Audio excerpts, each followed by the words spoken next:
Hello and welcome to episode 327 of the Mark and Me podcast. As always, I'm your host Mark. Now joining me on today's episode is Jack Underkofler from the incredible band Dead Poets Society. This for me is a band that I hope I bring to many people's ears from today's podcast because they're absolutely phenomenal. I've only recently started listening to them over the last 6 months, but I'm absolutely in love, and I can't wait to catch them in the UK on their March tour, which is only a few weeks away. And hopefully after today's interview, you'll check the band out, you'll go and listen, you'll love them, and you might even get yourself a ticket or buy one of their records, because it's absolutely guaranteed money well spent. They're that good. And Jack is just adorable, a really kind, genuine soul, and I can't wait to share this interview with you in just a couple of minutes' time. But before we get there, let's quickly touch base and talk about episode 326. It only came out on Sunday, literally a couple of days ago, but I was joined by Connor from The Scratch, another band that are touring right now and should be on your radar. They're absolutely phenomenal. But I think the best thing to do now is to get to the interview with today's guest. I'm joined, like I said, by Jack from Dead Poets Society. So here's me and Jack talking all things music.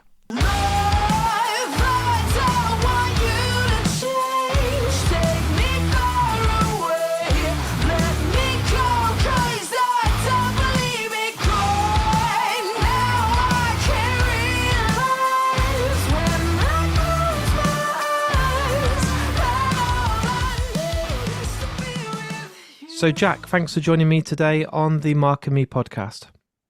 Thank you for having me.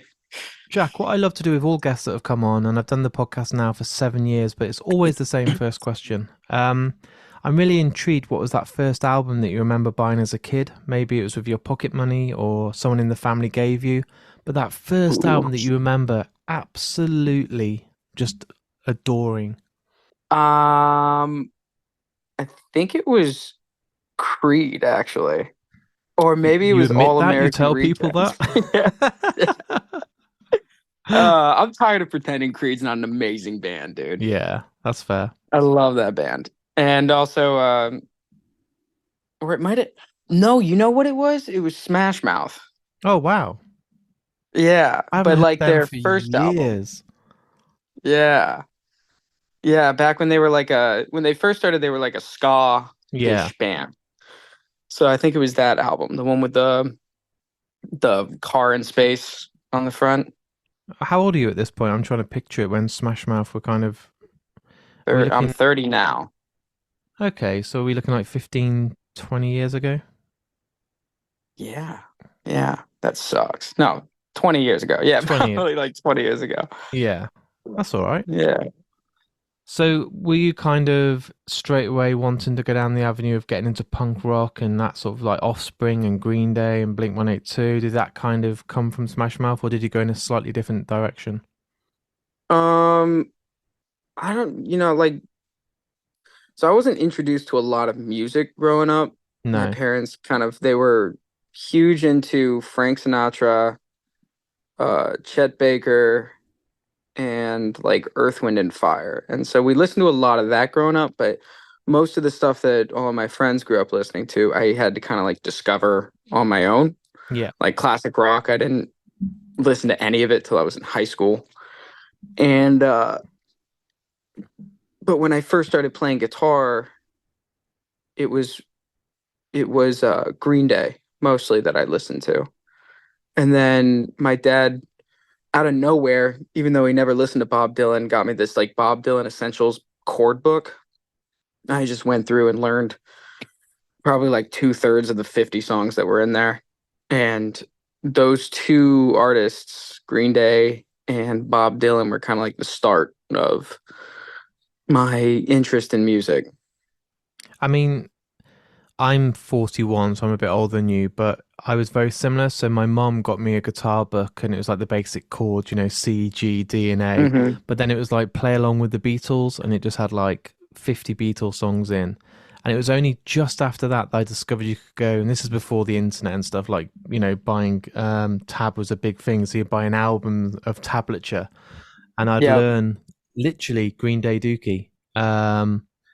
and I couldn't believe how simple it was. You know, it's incredible. But learning to Right. play stuff like When I Come Around and just knowing it was four power chords, it was like, oh, this is amazing. So I could sit and play along to Long View and Basket Case and all this sort of stuff, and Yeah. it was amazing.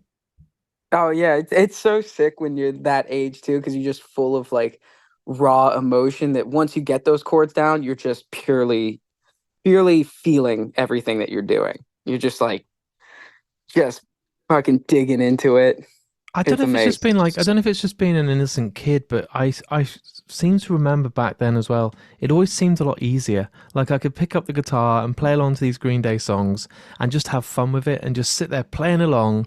And Hmm. now trying to like learn some songs, I'm like my brain doesn't want to hold the information as much. It's like the same with video games. If I play a video game now, I'm like I can't fucking do this. It's too complicated. Like Yeah. my brain's tired. It doesn't care for Xbox or PlayStation. I'm like, it's too hard work. Yeah, I think I don't know what it I mean, it must be like it must be just, your brain loses that like neuroplasticity like the older you get. But at the same time, I think the older you get, you think a lot more. Yeah, And that hinders that raw experience of just absorbing everything that comes at you. Because I'm the yeah. same exact way. I've same with video games, except for Starfield. I just got Starfield, and I played that for about a month straight once I got off tour. But yeah, same thing. It's just like I don't want to learn this, but I don't know. It just feels like more of a challenge now. Like it's a bigger hill to climb. It's not a hill, it's a mountain. And Right. picking up those guitar books back in the day, then I'd get stuff like Pearl Jam 10, I remember the book for that, Foo Fighters, their Yeah. debut album. And it was really Yeah. like I'd sit there for the whole day and learn every song on the album and play along and be like Monkey Wrench and all this and be like, this is awesome. But now it just seems Yeah. like it's too much effort. Yeah, it is. It is. Does anybody use like Ultimate Guitar Tab? You remember that website? Yeah, I remember it all the time, and it used to be incredible. But I think what they do now, because I still like to play. I'm not, a musician, as in I don't go and do it as a profession. But I love just to sit on an acoustic and just play sometimes. And I'll Right. hear a song like Jeff Buckley or someone that I just adore, and I'll just set Hmm. myself a challenge on a Sunday just to learn a Radiohead song or something. But I think now you have to pay like you get the first few chords, and then to learn the actual rest of the song, it's like a subscription. Hmm. Oh, really? That's how they do it I now? think so, yeah. I don't think it's as good That as the old days where sucks. you could just get the whole lot and print it out and be like, there's like these Yeah. basic ones now. But I just go on YouTube and watch some guy and he'll teach me a simpler version. Yeah, that's what I just learned this song called Tomorrow by Shaky Graves. Do you know Shaky Graves? No, I don't. Oh, dude. He's Do I need to amazing. have He's this like, person in my life? yes, 100% you do. He listen to the song Tomorrow. It's just this he's got a full band now, but when he started it was just him and his acoustic and he does this like folky banjo picking that's just I mean, it's top like so emotional on both ends, but it's so hard to describe because when you're listening to it, like you think it could be two people playing because he's singing very soulfully and he's playing very soulfully. And then you watch his videos and it's just him. And I was like, I saw that and I was like, I need to learn that.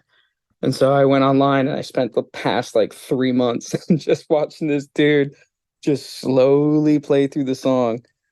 And Did you and master it in the end? Have you got it down to a T? I've got it down pretty good now. Oh, Yeah. nice. There's something Yeah, really it's nice. rewarding, isn't it? When you get it right, you're like, as long as it took fucking ages, it doesn't matter. Like, I'm now playing it.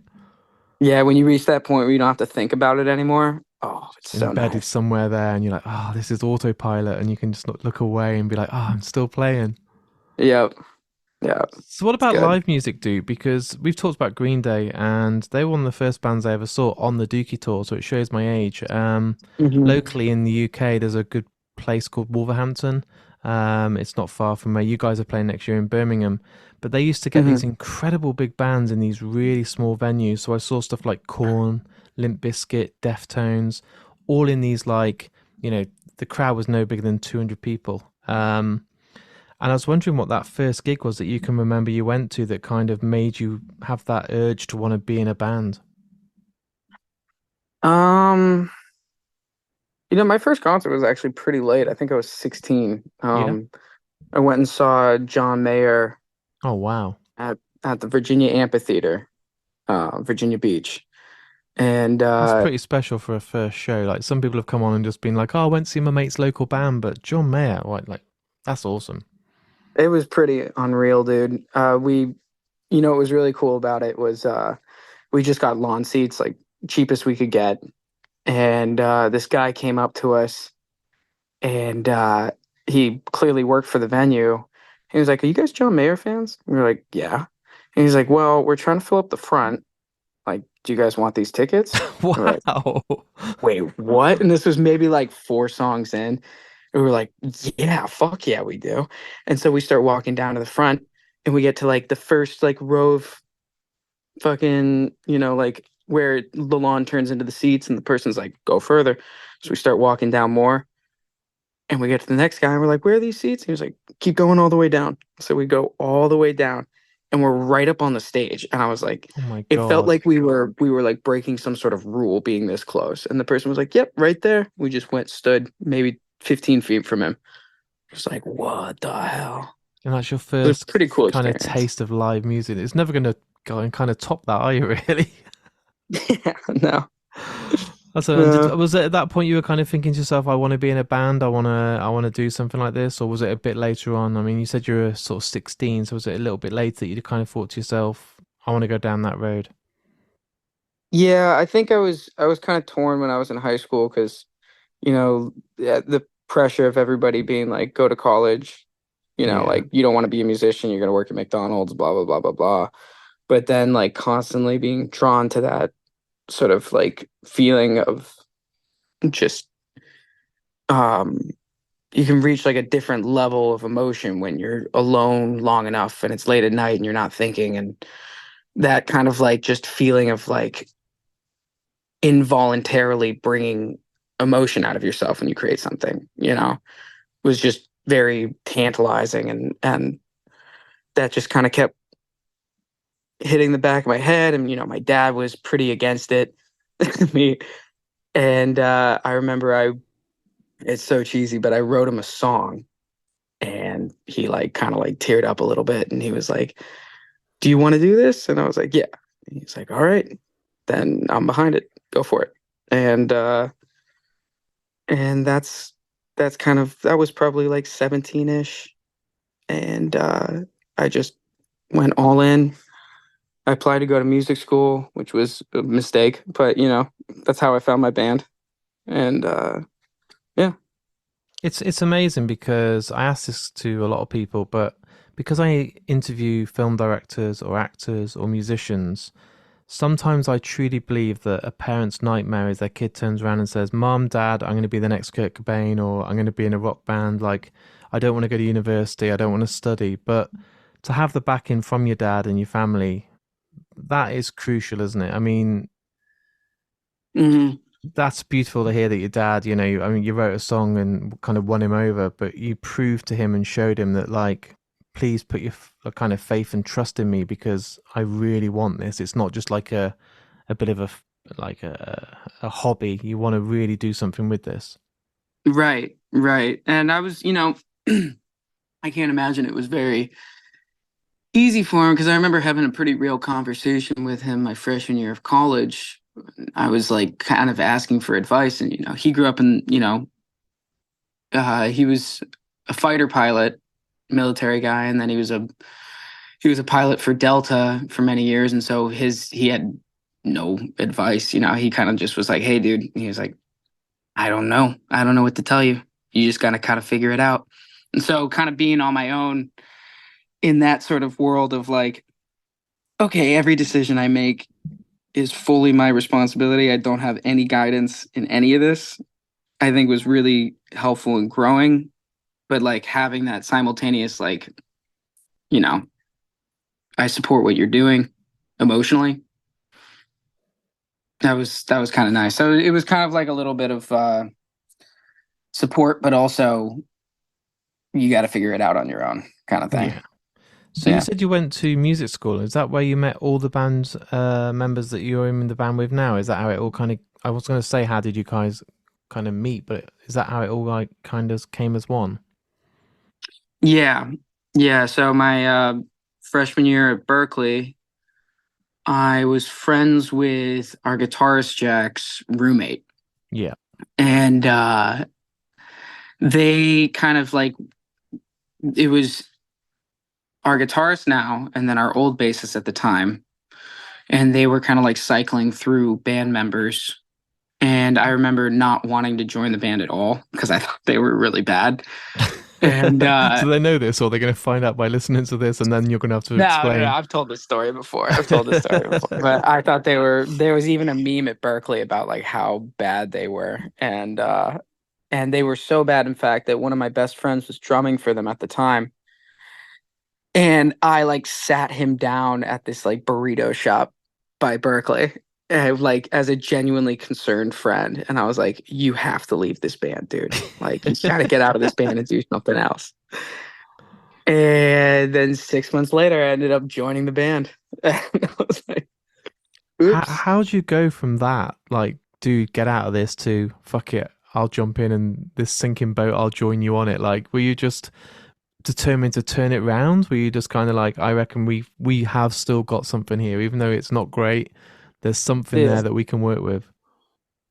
Um, so they had like a few songs, and their drummer had left because of me, and their singer had left the band. Yeah. And so they just had these songs that they had written, and Jack had heard me sing, and he liked my voice, and so he asked me like if I could sing on these songs.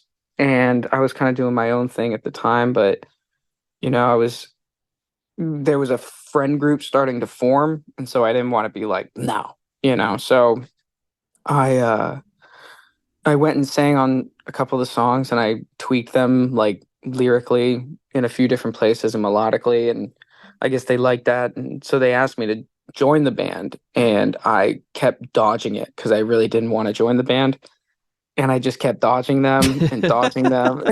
But eventually just kind of submit and go, okay, fine. Right. Yeah, the bassist showed up at my front door and Wow. was like, "What are you doing?" And I was like, "Just hanging out." And he was like, "Do you want to write?" I was like, "Oh no." And so I like was like, "Sure, yeah," like reluctantly, and I brought him upstairs, and we wrote what ended up being the very first song we released as a band, like together from the start, and it was called 145. And it's just, it's like a bluesy rock kind of song. And after that moment, I was like, oh, maybe there is something that's kind of cool here. I'd never co-written before, and I thought that was pretty fun. And yeah, The rest is that was kind of history. the origins of it. Yeah.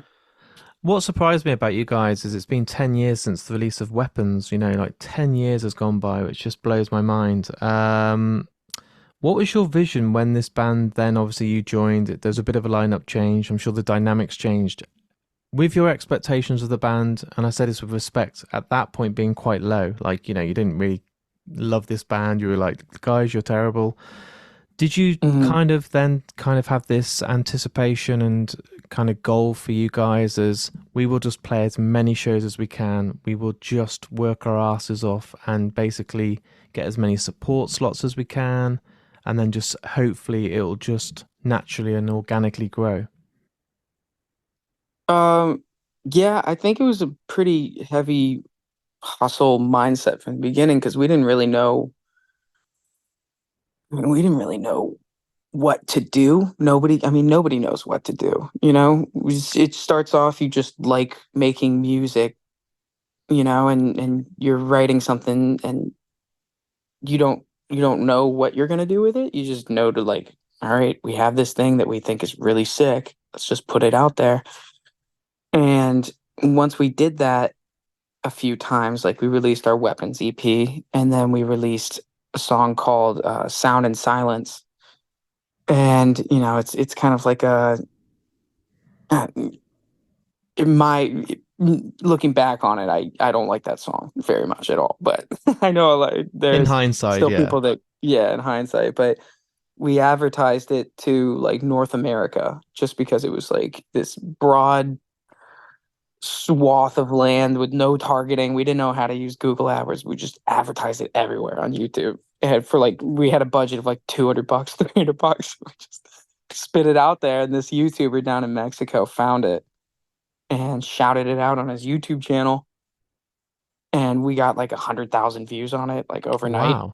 And we were like, "Whoa, what the heck?" And so we reached out to the guy, and turned out he had a band, and we were like, "We got to go down to Mexico and play shows. Like, we got to go to Mexico and play shows now. Like, we have to figure out a way to get there. Like, because we knew that like playing shows in that area locks in fans. Like, Yeah. that's what we need to do." And we messaged the guy. We're like, "Can we open up for you?" He was like, "Yeah, sure, come on, whenever." And we were like, "How's February? We'll come down there. We'll play like 5 or 6 shows." And he was like, "Yeah, sounds good." So we booked the tickets, and we told him we booked the tickets. And he was like, "Oh, you're actually coming? Okay, cool. I'll book some shows." And that was kind of like the beginning of the like touring lifestyle for us. You know, we were all kind of addicted after that, because it's like camping. It's like, it sucks, but it's so much fun at the same time. And he's it's just like an adventure every time you go, especially when we would go to Mexico and tour with the bands down there. It was just like entering a whole different universe, and it was so much fun, and everybody was so nice, and we were like, "Okay, cool, we're gonna do this forever." And so it became like it was like this win-win of like, this is how you get fans, and we get to travel and play shows. Like, it's perfect. And so that kind of like started that whole like grind and hustle of like, we are a live band. People seem to react when we play. Our shows, like, keep getting bigger, and so let's just focus on getting as good as we possibly can. I love it. And were you kind of all on the same page? You kind of felt like you all had the same ambitions. You had kind of all thought, we're going to go for it properly, like not half-hearted. Like, we need to all be in this together. Yeah. Yeah. It was all in for everybody. I mean, it's like when we graduated college and we moved to California, none of us had I like we got here, and we had Jack and I had enough money to get an Airbnb for a month, while we figured out where we were going to live, because we had been evicted from our last apartment in Boston, and we like didn't know where we were going to go. We didn't have any money. We were trying to get jobs, and we ended up falling into this Airbnb in Santa Ana, California, and it was the four of us living in this 2-bedroom apartment. Our bassist lived on the balcony, and the three of us lived on the couch and two beds, and rotated those out. And it was just like, if we're gonna make this work, like, we all got to be together. We're all working jobs nonstop. It was like working, 8 to 12 hour shifts every single day, doing Uber, and then coming home and writing music. And it was just like this unit of like everybody just going as hard as they possibly can to keep this thing afloat, because it's like, if you're not like if you don't have some sort of rich uncle funding your entire project, it's very difficult to get it off the ground, because you have to live somewhere, and you have to work. And then, but also at the same time, you have to leave those jobs constantly, because you're going on tour, Yeah. so it Can I can't be go a good away on job. holiday, boss, for the next 6 weeks, please? I've only got Exactly. 4 weeks annual leave allowance, but I want to go and fucking play with my band. Right, right. I mean, I've between between the four of us, or I guess the three of us, because our bassist has been with the band for about 4 years now, and Yeah. we've probably had well over 30 jobs in the span of like 4 years. It's like, Were you you do uh everything.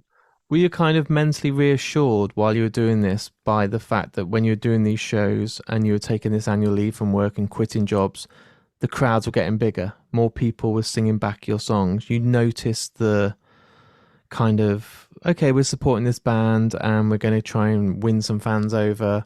But hey, this is quite good because last night there wasn't as many people, and tonight we're selling a bit more merch, or tonight I've noticed the same faces from yesterday. So you can kind of feel that momentum. Yes, you can, and I think more so now than we could when we first moved to California, or when we first sort of like set out to like, this is what we got to do. So I'm not like the first, I've been in California now for 7 years, and it's been a rough 7 years, but it's, and there wasn't a lot of reassurance in the beginning. It was more so just this like hope that there would be reassurance. And Yeah. it was, we tour Mexico maybe twice a year for what we could afford at the time. And those little 2 week glimpses would be what would keep us going, because the rest of the 11 months would just be suck. And so, yeah, the more and more it happened, the more reassuring and it was that, okay, like we can do this, we can make this happen. So it was not a lot of hope in the beginning. But Not gonna the lie. fact is, like, we're here 10 years later, on the verge of a new album coming out. You must be absolutely still loving it. You must be feeling like it's all been worth it, because you haven't had a No, band up absolutely. change, for 4 years since your last member joins. You are doing much bigger shows. Your figures on, which I hate that we get judged by our numbers, but Mhm. Spotify and all your numbers of followers and everything, it's huge, man. Like, you must be feeling really, really awesome right now. Yeah, yeah. I am. I've felt very optimistic about the whole thing. You don't want to get cocky about it, but it feels very good at this point. And I mean, the fact that we're 10 years into this and we still love making music, and at the core of it all, that's what why we do this, is because it's just, I love just having a feeling and then putting that feeling into a tangible form, and to see, no matter what scale we're on, somebody out there feels that same thing that we felt. Um, doesn't get really more magical than that. I So think, obviously, leading up to whenever I do an interview, I spend like the first 3 or 4 days just solidly listening to you guys. So what I'll do is I'll get a band to interview. There's no point in me sitting there and reading all a biography, because I want to get to know you on the actual show, so it feels natural instead of just reading like a bloody yeah. entry on a website. There's no point. It doesn't mean anything to me. But what I've noticed with your albums is the progression of songwriting, of the musicianship, and the favorite bands that I will always listen to are bands like Thrice, Hmm. Radiohead, and they're bands that evolve and they don't sound like the last thing they did. They always try and challenge themselves. And Right. what I've really noticed with you guys is the same. You don't play it safe. You're not just the same band that you were off your first album back in 2015. Hmm. Like, it's incredible to hear the growth and obviously your maturity, and the production of your latest work is fucking unbelievable. Like, how Thanks, how man. how could I love you? The Yeah. the kind of oomph and the drive and the production is just incredible. You must be so proud and so excited that the world gets to hear this in, less than 2 months' time. Yeah, I'm stoked on it, dude. I mean, like, this album, like you said, is it's a departure from our last stuff while still being us. And like, who, you don't you don't aim to write the same stuff or not write the same stuff. I think you just grow as a person over time, and because you grow as a person over time, the things that you feel and express and how you express them change too. And making sure that whatever we write is what we feel, as if nobody's going to ever listen to it, is really important to us. And that's a lot. That's what this album is. And just to have somebody like Anton, who was our producer, and Benjamin Rice, who was our other producer, just bring it to a level where hopefully we stop. I mean, maybe it's a good thing, but we get this thing at shows where people will be like, "You guys sound so much better live than you do on the recording," and I that's such a compliment. But at the same time, you're like, "What's wrong with the recording? What's?" you Of know? So course, yeah. so to have somebody come and take it to a level where it's like, okay, I think these two hopefully will sound on par with each other is, Does it it's kind of really feel sick. slightly nervous? Like, are we gonna now sound as good as the recording because it's so fucking Yeah, beautiful? but at the same time, it's kind of like, well, now it's gonna challenge us to get better live, Yeah. you know. So That's a good thing as well. You never want to kind of rest on your morals or just kind of take it easy and just kind of rest where you are. You always want to challenge yourself. You always want to evolve. right, if each next step you take doesn't, put a pit in your stomach because you're not sure whether or not it's going to work, then you're not really taking a risk. So you're not really putting yourself out there to step up. And as a singer and a front man and a songwriter, do you still get really nervous? Do you feel intimidated when you play a big show? Do you still kind of think, fuck, I'm not feeling this tonight. I need to wear a mask. I need to turn this on. I need to somehow find something within. Or are you just like, bring it on? I want the next one, the next one, the next one. At this point, it's nothing but pure fun. I fucking love it so That's much. awesome. It's, yeah, getting up on stage. I still get like butterflies and stuff like that, but I know that once I step out, like it's unleashed. It's like, it's time to fucking go, baby. Like, I love the shows. My favorite shows are the ones that just feel like a party and we're just there facilitating the good time. And like, those are my favorite. When everybody in the audience they're all revved up and you don't need to start them. And like, if I can find that as many nights as possible, every night possible, then it's like, why be nervous? Everybody there is there to have a good time. So if you have a good time, they're gonna have a good time because you're feeding their energy right back to them. And when you're doing that, it doesn't really require much effort. It's just enjoy what you're doing. And is the fact that you've got this massive tour coming up, you're getting to come over here in the UK, that's going to be great. There's some great venues. I was looking at the list earlier, and the local one to me in Birmingham's such a beautiful, wonderful venue. The sound in there's crisp as anything, but also it's got a legacy. There's bands in there like we've had, Black Sabbath, Pearl Jam, all the great bands have been there and played it. So, are you really Yeah. excited to kind of cross the pond and come back over to the UK? Yeah, I love playing in the UK. I love playing in Europe. It's something over there is just, I don't know, the shows are just, there's something visceral about Yeah, play over there. It's like when we play London, we're gonna play the Scala, yeah. and that'll it's looking like it's gonna sell out, and that'll be the biggest show that we've ever sold out and played. And the past shows we've had in London, which have been like 300 capacity, just packed, dirty, sweaty, have been chaos. So I can't even imagine what it's going to be like when we double the size of it. It's going to be so sick, dude. Have you got any? I don't know if you're allowed to talk about it, but have you got any ideas or anything in pencil at the moment to do any festivals over here, or is it just kind of in talks at the moment?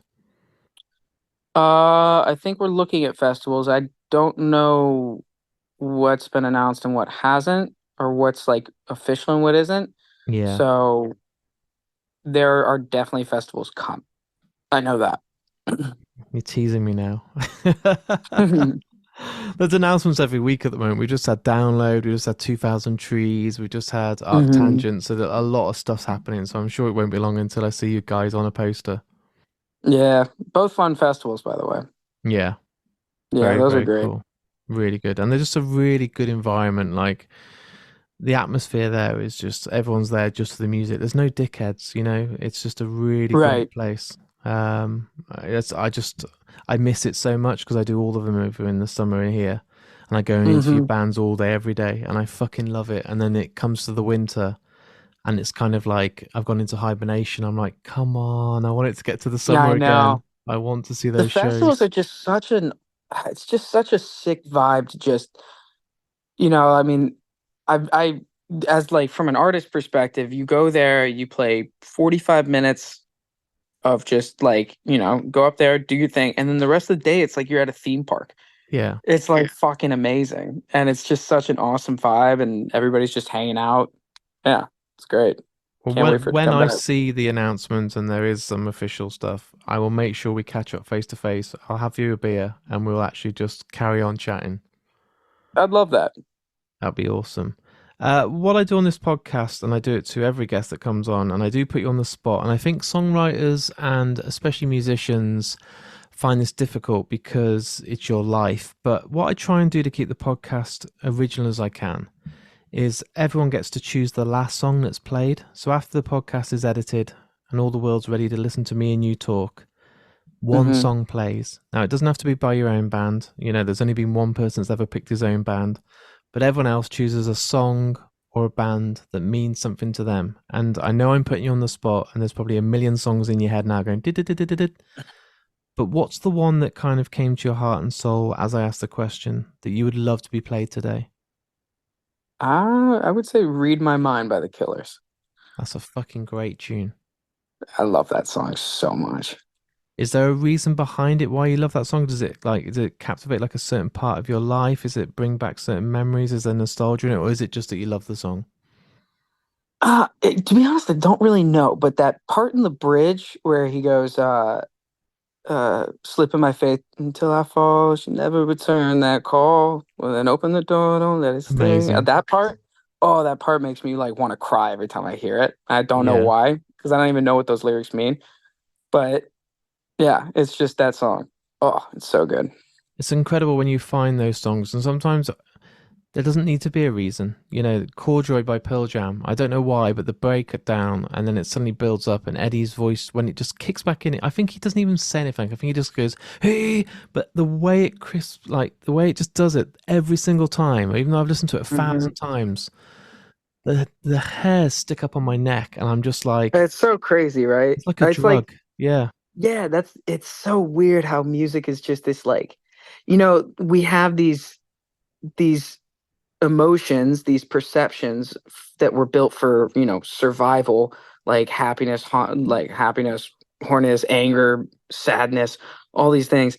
And then we discovered this way that if you make these sounds, you can trigger those emotions without any real world stimuli of those things. And yeah. it's just the coolest. It's so sick, you know? I've recently been getting a lot more into. I sound like an old man, but like movie scores, and I'll listen to obviously Johnny Greenwood and people like that from Radiohead that are just the masters that have worked with like Paul Thomas Anderson and stuff. But even like Hans Zimmer, the power in his music is Hmm. just and his compositions. I was only just listening to Interstellar soundtrack the other day because if I listen to too many songs or Oh, it's bands so when I'm good. trying to do work, I'll find myself singing along and then like, oh shit, I'm not getting any work Not done. concentrating, yeah. But I was just blown away. Like Interstellar soundtrack, like it's more than just a piece of music. It's like a feeling that I can't describe with words how powerful Right. it is. It's amazing, Yeah, man. he like took emotions and put them into a tangible form. It's just like he was just like, this is how you trigger this emotion. This is I like, wish I yeah. knew the magic book of how to do that. It's the world's It's biggest just make mystery. yourself feel something. Yeah. I think Dude, that's, I mean, honestly, I mean, we're obviously not the, we're still working on being great songwriters, we'll get there one day. But something that's always rung true to me is that if you make yourself feel something, you're almost guaranteed to make somebody else feel something. yeah. And there'll be somebody out there that's listening to this podcast today or a fan of your band that happens to them. When they listen to one of your songs, they have those emotions. And that must be surreal. That must be like a pinch me moment. Yeah, it is pretty magical. Yeah, and if I think about it too hard, I tend to tear up because like a lot of fans have shared a lot of stories with me about like what it means to them and like just it's like something I've always that was just like the childhood dream was to like just make something that made somebody feel something and be able to just share what I feel and have that resonate and come back and it's I don't know, it's the coolest thing on earth. I don't have a very extensive vocabulary to describe it, but I don't think there are words to describe it. I think, the fact you've been doing it 10 years, and I honestly, I've only met you today, but I think we'll be having a chat again in another 10 years on how it's been 20 years since Dead Poets Society. I truly think you'll do this for a very long time to come, because it must feel like you're still only just finding yourselves. Even you then said you're not the perfect songwriters. You're not walking around with any arrogance or kind of, oh, we've made it. You're so hungry and kind of humble, but at the same time ambitious. And never lose that, dude. No, well, I'll try my best, man. And thank you for having me. It's an absolute honor. I will come and see you in Birmingham. I give you my word. I will buy you a beer and we'll do more of this, because you connect with a lot of guests, and your music is fucking awesome, dude, truly. And I never Thank you, dude. try and sound like a fanboy. I've spoke to my idols on this podcast. I never thought I'd get like Jimmy Eat World on here, or Biffy Clyro, but That's fucking crazy. you guys have got something very special, and I really can't wait for the world to hear your album. Hey, well, thank you very much, man. It's a pleasure. Good luck with the rest of the press. Good luck with the album release. Good luck with the tour. And until our paths cross again, just look after yourself, dude. All right, man. Likewise. So there it is. There's my interview with me and Jack from the awesome band Dead Poets Society. I hope after today's interview you'll now spend some time and go and check out this band. They're absolutely phenomenal. You may have even been a fan of the band and now you've just tuned in because you're a fan. And hey, I hope you stick around for more episodes of Mark and Me in the near future. All I ask for today, if you've listened to today's interview and have enjoyed it, please hit the share button. All the links are on markandme.com, on Facebook, Twitter and Instagram. It costs you guys nothing to do at home and really goes a long way. Also, as I'm a one-man team podcast and an independent podcaster, I do really rely on Patreon. This is basically a way of saying thank you and giving me a little tip for this podcast. So if you've enjoyed today's episode, again, there's a link on markandme.com. You can sign up for as little as £1 a month, and all that money goes right back into the podcast and allows me to host it and travel the country to record more interviews for you guys at home. I'll be back in only a few days' time, but just before I go, I want to give a big shout out to the sponsor of the podcast, Richer Sounds. If you're in the market for a new home cinema, TV, or anything in audio and visual, check out richersounds.com. So, until the next episode's out, look after yourself, take care, listen to Dead Poets Society, and I'll speak to you all very soon.